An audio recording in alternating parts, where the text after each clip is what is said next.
Good morning everybody. It's a cold start this morning, but the sun is coming up. We've got a brilliant test lined up today. We've managed to gather up 5 great family electric vehicles, and we're going to cover some miles and we're going to drive them side by side. It's the best way to compare efficiency and range. So we're going to get some real world range data in cold weather. We're going to compare the efficiency, we're going to compare the recharging speeds as well. So we've got a lot to cover. It's going to be a brilliant comparison, and these are 5 of the best family EVs you can get at the moment. Okay, so in this crossover segment we've got some pretty comparable cars here. Let's start off with this car. We've got a VW ID4. This is a rear wheel drive one, and it's got 77 kilowatt hours of battery, so a pretty big battery, and it's a very good all-round car. Then we've got this Hyundai Ioniq 5, a distinctive looking thing, Minecraft car, 73 kilowatt hours usable capacity in this rear wheel drive version of the car. Then we've got our Kia EV6. This is a dual motor, all-wheel drive, and it has a slightly bigger battery than the Hyundai. It's got 77 kilowatt hours usable. They share a lot of the same DNA underneath, but obviously they look quite different, and this has a slightly bigger battery to it. So will this shape also make it slightly more efficient? Well, this is exactly what we're going to find out today. Then we've got our hands on, thank you to Keith Motors in Christchurch, a Ford Mustang Mach-e. This is the big one. This has got a huge 98 kilowatt hour battery, but with 88 kilowatt hours usable, dual motor, all-wheel drive. So this has got the biggest battery of the bunch. Quite a compelling car. Let's see exactly what it can do for range today. Again, fairly cold conditions today. And this is our not a Tesla Model Y. So bear with me. This is our Tesla Model 3, but we have driven a Tesla Model Y alongside this car on 2 separate occasions, 2 different days, and it was almost identical in range and efficiency. And one day one was slightly more efficient than the other actually. The Y is remarkable in that it's basically the same as this car. So sorry it's not a Model Y. We don't have them in this country quite yet. We will in hopefully a couple of months' time. But we do know this car is pretty much identical to a Tesla Model Y dual motor, long range car, and this has a usable battery capacity. Tesla don't publish figures, but about 70 kilowatt hours usable out of about 75 kilowatt hour pack. So I'm going to get in the car. We've got a lot of miles to cover, and then I'll explain a bit more about the format and what we're doing.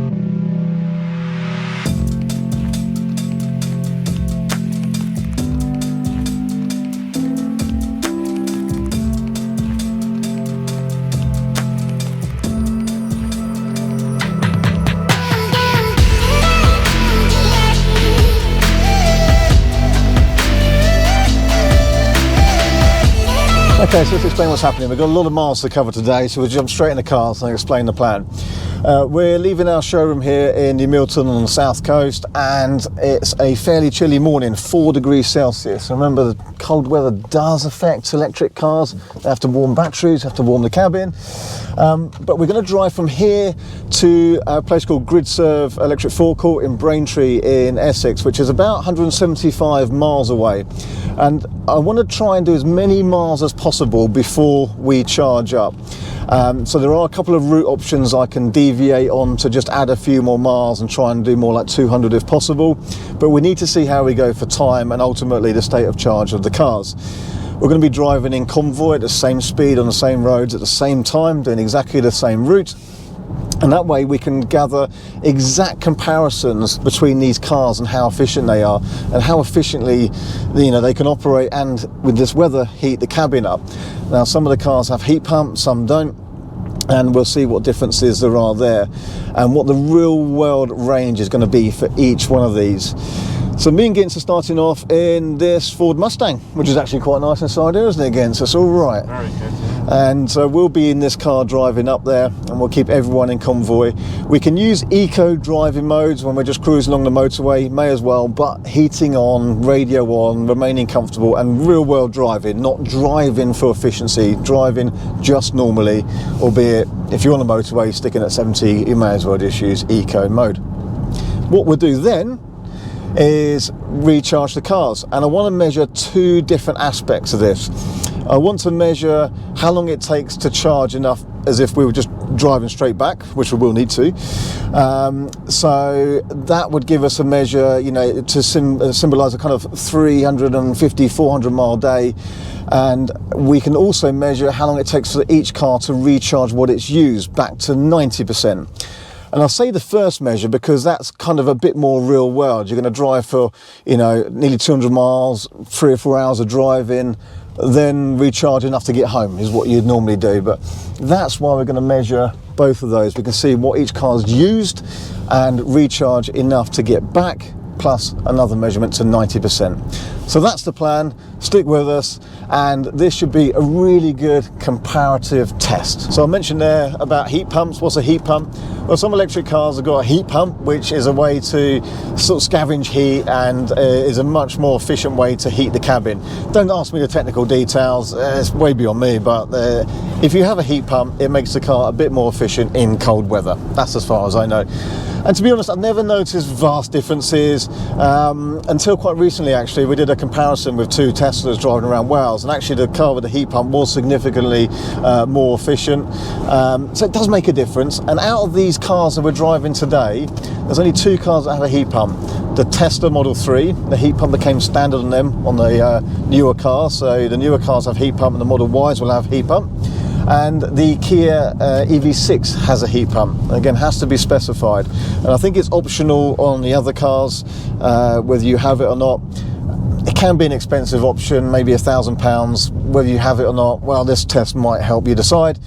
I think for most people in daily driving, it's not really too essential, but it is an item which does add efficiency, and we'll see here how much that helps. What I will also clarify is that all these cars have been driven before we departed, so they've all had a fair drive. What we mostly done was 100% charge at home, drive in, and we made sure we got to 90% charge for when we're leaving. So they were all exactly at 90%, all had been driven, so all had some degree of warming themselves up.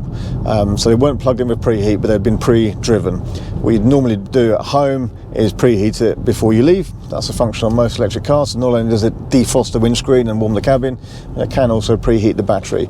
In this case, they're not from a cold start, so that should help them a little bit with efficiency, even on a colder day like this. And then our route will incorporate about 25 miles of A roads, like we're on now, and then it will be all motorway. And actually motorway is where they can be least efficient because you're fighting wind resistance, and the faster you go, the less efficient the cars come. And we're going to stick to the speed limits, 70 miles per hour, and drive basically as quick as we legally can the whole way. Got enough miles to cover, we're not going to mess around.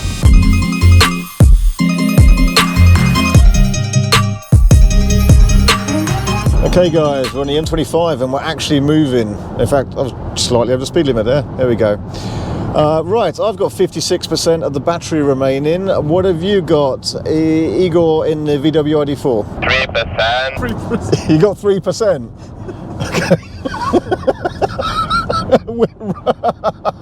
We just can't get the first number. It's embarrassing. 53. 53, okay. Chris, in the Hyundai, what have you got? 51%, 135 miles. 51, okay. Serge, I'm just going to come up alongside you now. What have you got in the Tesla? Got 59% and 199 miles remaining. Not bad, opening up a gap. Harry, in the Kia, what have you got? 54% and 129 miles remaining. Okay, so in terms of percentages, we're not that different. The Tesla's got a bit more left in the tank, but otherwise we're not that far apart, are we? Okay, what we're going to do is we're going to stop in a minute and grab a coffee and something to eat, but we're not going to charge. We're going to really get the most out of these batteries, so let's stop for a coffee, but don't plug in.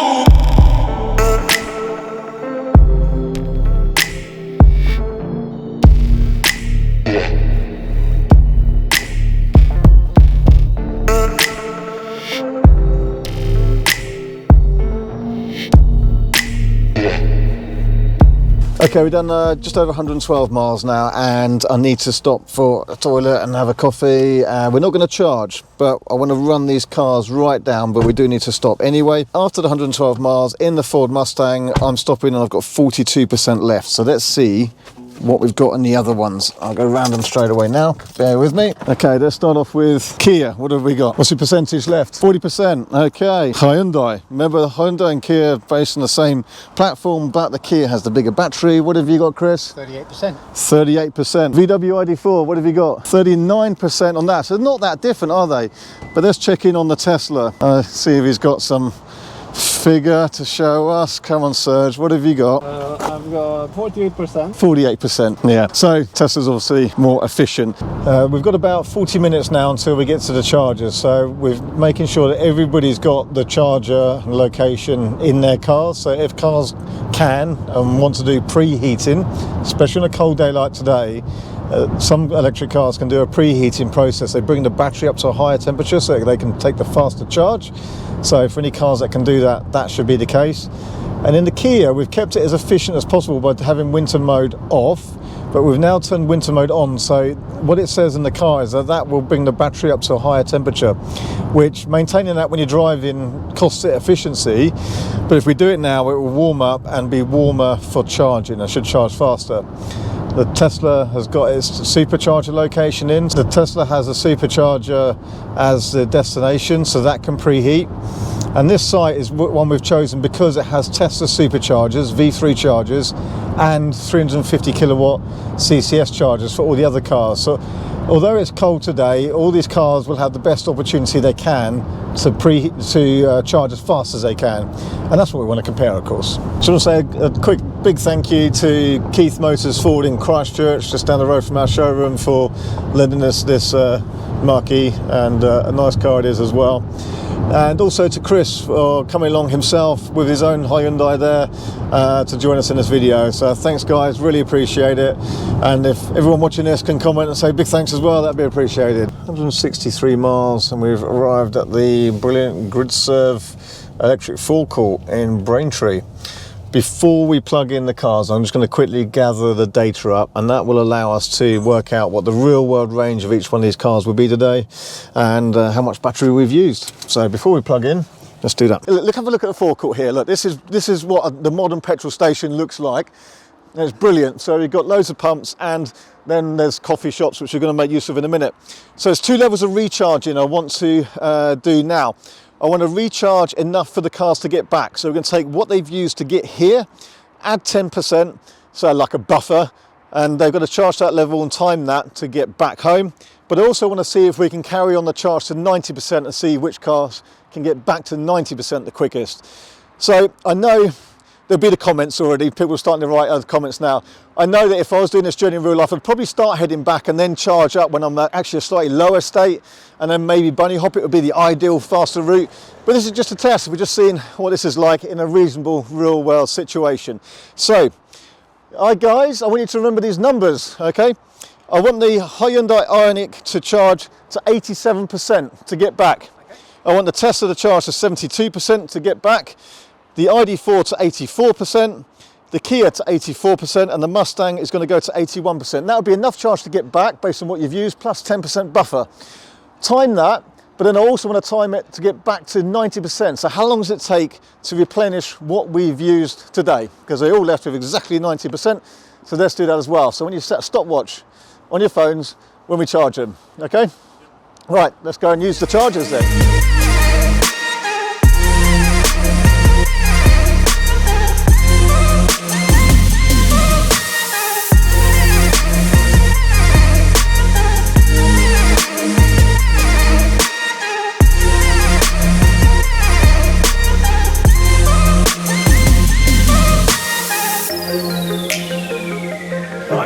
Recharge these cars.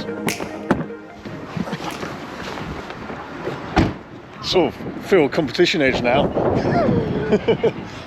Right, hold that one as well. Bit of Apple Pay and the Mustang. Let me get a timer going. Well, I plugged it in and it's just press go. So I'm going to count the preparing to charge as well as it communicates with the car. So the Mustang's off, that one's off. My bank's going to go, what the hell? What the hell? Oh, you're going to set it behind. You're going to set it behind. Is it off? This is awkward. What the hell? I hate this car sometimes. Right, let it close then. Now we've broken it. Now open that. Okay, so we're going to go get a coffee in a second, but just as they're starting to charge, it should be about their peak charge rate. Some cars go up and down, but so the Mustang, 129 kilowatts, 130 kilowatts, something like that, at 23%. So that's jumping up quite quickly. That's nice. I don't know why I'm doing this without a Coke, because it's freezing. So what do we get? 67 kilowatts at the moment. What I found with the Hyundai before is it actually ramps up. So you'll see this probably go up over time. So we'll keep an eye on that. The Kia is probably something similar. Oh, 127 kilo. Oh, now down to 55. So again, what I found with the Hyundai, and when I charge this Kia once before, the charge rate can go up and down a little bit. So we'll see, we'll keep an eye on this and see where it gets to. And the ID4 should pull about 130, so 17%. The ID4 is pulling 101 kilowatts. Let's go and check in on the surge with the Tesla, who's way over the other side over there. We're going to actually run this, aren't we? And I hate running, but I'm running. Surge, what have you got? I decided to go for a little run. So I ran to the end of the road. And when I got there, I thought maybe I'd run to the end of town. 22. I took a video with at 140 something. So Tesla's, it was at 140, now down to 122. So it didn't go higher than 140. No, 148 maximum, I think. So I'd never see these at 250. I know you have to be really low in the state of charge. It probably has to be a warmer day and that kind of thing, but I never get 250 kilowatts out of these, especially the refresh one. So check out other videos where we supercharge this next to a pre-refresh car. We've done it a couple of times actually in different videos. So check them out. And we always found that the pre-refresh cars charge faster. Anyway, there we go. You know where you got to charge to. Let's get a coffee, see how the timer goes. All right, you got a timer going. Right, so we have Ioniq 5, 25. It's not ours. It's not ours. Oh, that's not ours. Right. I was like 80% of the battery already. That'll be quick. Okay, this is ours. With 18% of battery and 68 kilowatts. EV6. I hope this is our car. Yeah, this is ours. Okay, this is our 20%, 78 kilowatts. ID4, 22%, 105. Mustang Mach-e, 30%, 115. We got Mustang, 37%, 116 kilowatts. Got Ioniq 5, 24%, 69. EV6. 26, 78%, not big difference. ID4, 100 kilowatts, 32%. Can we see the application on Tesla? It's worth noting that I've had we've got another video. I drove the Ioniq 5 down from Scotland. I was plugged into Ionity. It was warmer than it is today, but it did go from 5% to 55% in like 11 minutes. It was super fast, but in today's conditions, it's just not pulling it. I can only assume it's just because it is pretty cold out here, and I haven't even got any thing on the top to keep my head warm. Tesla, 52%, 99. Okay, well, Mustang is charging faster than Tesla now, but we'll see if we can catch up or not. Ioniq 5, 56%, 123 kilowatts. So it looks like they warmed it up. At EV6, 64%, 130 kilowatts. There we go. Now they're coming back. ID4, 59%, 73. Mustang, 63%, 81. Drop in. It's dropping, but it's still up there with them. Tesla's charged enough to drive home now, but he's going to carry on to 90% and time that. Maybe some of these will catch up, especially the way the Koreans are going. We said 20 minutes remaining at 72%. We'll see. Right, one more loop. Let's see what we got. 72%, 115 kilowatts. Ioniq 5, EV6. 79, 170 kilowatts. 4, 69, 64 kilowatts. And Mustang, let's have a look. Mustang is 71% at 80 kilowatts. So second place to charge, enough to get home, is the Kia, with 29 minutes of charging to get up to its 84%. So let's see which is third. It's going to be actually quite close between the other three, I think, to be fair. The Model 3, what's the Model 3 on now by comparison, actually? So this is on 86% as well now. So this has actually caught up to the Model 3 because it's just holding that faster charge speed for longer. So will this actually be the first to 90%? Probably. Could be. Oh, it's quite interesting. If you're a geek like me, I hope you're geeks watching this. We like that kind of stuff. Riveting television, I know. Close run race here. This is like watching the Grand National. We're both at 88% between the Tesla and the Kia. So the Kia's caught up really well. What speed have you got on the Tesla? 39. 39 kilowatts. Kia's at 51, you see. And this is where the Kia hasn't charged as quick as it can do either. I think just because it's so cold. I've charged a Hyundai which can charge not as quick as the Kia, faster than this. So this is the Kia when it's not charging at its full capacity by any stretch. 89. 89. It's down to the last 1%. Ooh, this is a close one. Place your bets. Place your bets. So I'm going to go for Kia. Kia as well. I'm sticking with Tesla. It's impressive for Kia because this has not been its maximum charging speed. Kia and Tesla Model 3 both at 89%. It's a neck and neck race. The Kia's charging faster. In terms of miles per hour, it's probably similar. What's it going to be? I've been charging for 33 minutes. Kia wins. 90%. There we go. Impressive stuff. And the Model 3's at 89% still. It's probably like a minute difference. Well, you've got to have a look as well, so how long you've been charging for, because you might have plugged in slightly earlier. 90 done. 90 done on the Model 3. But what's your timer? The Kia's been charging 36. for 36. So the Kia's actually only been charging for 33 minutes. You plugged in earlier. So actually the Tesla has taken a few minutes longer to replenish everything it's used today. And that's with the Kia not charging at its capable speed, I think just because it's so cold today. That's impressive, right? I've got to keep an eye on the other ones now. How's the Mustang doing? 80% after 36 minutes. So I'm only charging at 12 kilowatts. It's almost stopped. Look, it's not rapid charge anymore. We've seen this. It looks to be how the Mustang is programmed. At 80% it basically stops rapid charging, which is a bit silly because if you're still in, drinking a coffee or eating lunch, you may as well charge faster, up to 90% at least, So that's it. This is going to cost Mustang its place. It was doing pretty well until then. I need 81% for the getting back challenge, but I think 90% is going to take an age. The ID4 then, by comparison, I've got to charge to 84 to get back. It's been going for 36 minutes. That's at 80%. Let's do a check-in on the Hyundai. Are you there then? Are you 18%? Okay, so you've got enough charge to get back. So in that race, you've done pretty well. So 37 minutes to get back up to 87%. And so to get a 90%, it's still charged at 43 kilowatts. You shouldn't be too bad. So the ones falling behind now are quite clearly the Mustang and the ID4. Wow, this is more exciting than the Formula One. I hope you all agree on this. Keep a note of your times and that as well, in case I forget or need to know and stuff like that. We should have it on the video here because that was your 87%, wasn't it? Which is actually, it caught up nicely, didn't it? Yeah. And if it had kept that faster charging speed, it would have been even quicker. ID4's got to get to 84%. You've got to get to 84%. You're at 81%. Yeah. And the Hyundai is now stopped at 90% in the car, which is actually 89% here, but that's taken 38 minutes. So it caught up pretty well, didn't it? The ID4 and the Mustang are still going. Obviously the Mustang is basically not really charging now after 80%. It's just dropped to kind of 12 kilowatts and not bothering to do any more rapid charging. So you've got to be careful if you've got a Mustang.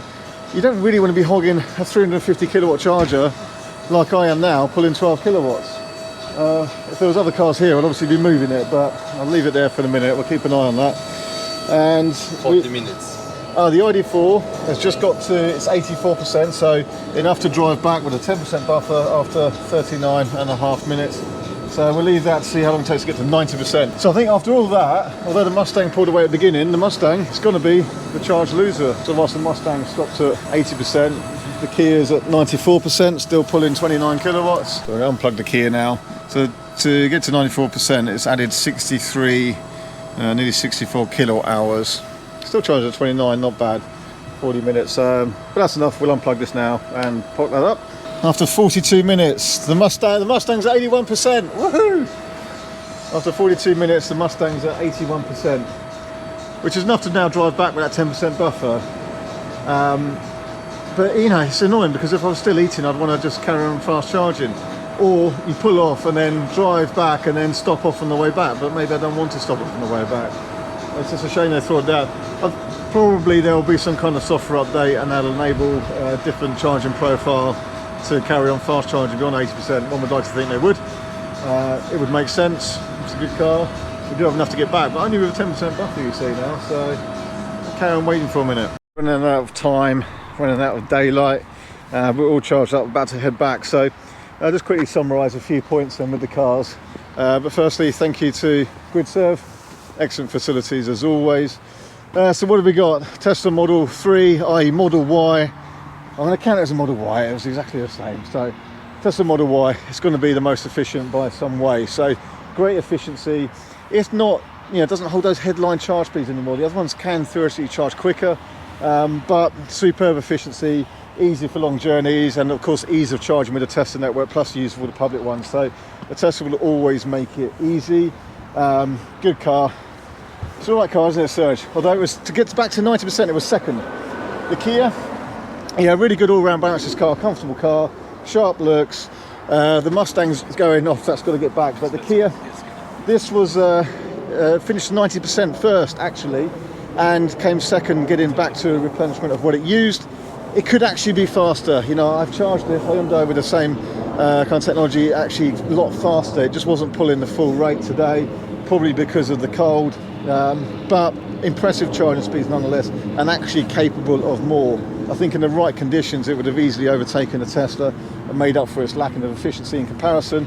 It's a nice comfortable car to be in that. The ID4, so non-heat pump compared to heat pump on the Kia, but actually matches efficiency and range of this Kia. I've seen it on 2 different occasions now, so quite impressive. A comfortable car to be in as well. Nice balance, nice and quiet, good ride comfort, and it's a pretty good car. It charges okay. It didn't come, you know, headline top with its replenishment back to what it used, or back to 90%, but it put in respectful times. The Hyundai actually is parked over there now.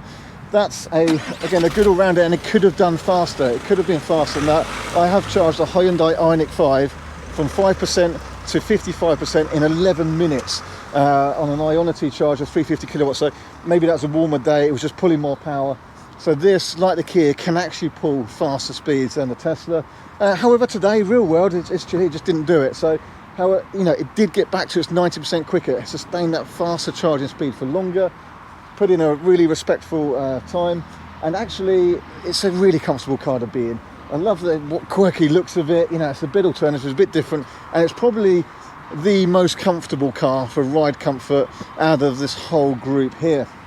And then lastly, the Mustang, which is now gone because we run out of time. That car has to get back.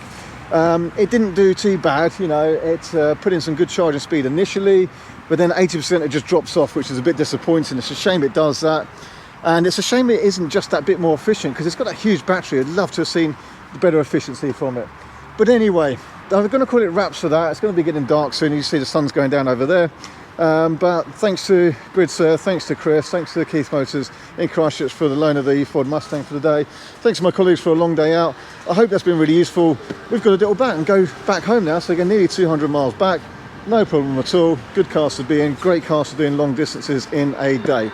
So let's round it up. I hope it's been useful. Click the thumbs up button if you appreciate this video and the work these guys have put into it, and the long days we put in with all these hours of driving and the charging and such like. But again, hopefully this does show this has been a really easy experience and really easy charging and very capable long distances. Thank you for watching, really appreciate that. We'll see you on the next one. Hey everyone, thanks for watching our videos. If you like our content and want to see more, don't forget to not only subscribe, but also hit the bell icon for notifications so you don't miss any new videos as they're uploaded. Plus, we're also on Instagram, just look up R Simons or RSEV. We're on Facebook and Twitter. So lots of news, stories and things as we go on each one of those channels.